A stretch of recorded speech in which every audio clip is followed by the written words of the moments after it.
بخاری مسلم کی روایت ہے، نبی اکرم صلی اللہ علیہ وآلہ وسلم نے فرمایا، قیامت والے دن مومن بندے کو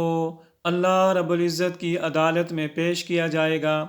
حتیٰ یضع کنفہ علیہ، اللہ رب العزت اس پر اپنی ستاری کا پردہ ڈال دے گا، فیقررہ بذنوبہ، اور اس کو اس کے گناہ یاد دلائے گا، اتعرف ذنب کذا اتعرف ذنب کذا، میرے بندے تجھے فلاں گناہ یاد ہے، فلاں گناہ یاد ہے۔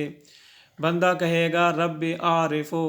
اے اللہ مجھے یاد ہے، میں نے کیا ہے یہ گناہ، اپنے گناہوں کا اقرار کرے گا، تو اللہ تعالیٰ فرمائے گا فَإِنِّي قَدْ سَتَرْتُهَا عَلَيْكَ فِي الدُّنْيَا،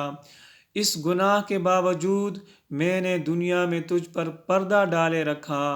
میں نے تجھے مخلوق کے سامنے ذلیل اور رسوا نہیں کیا،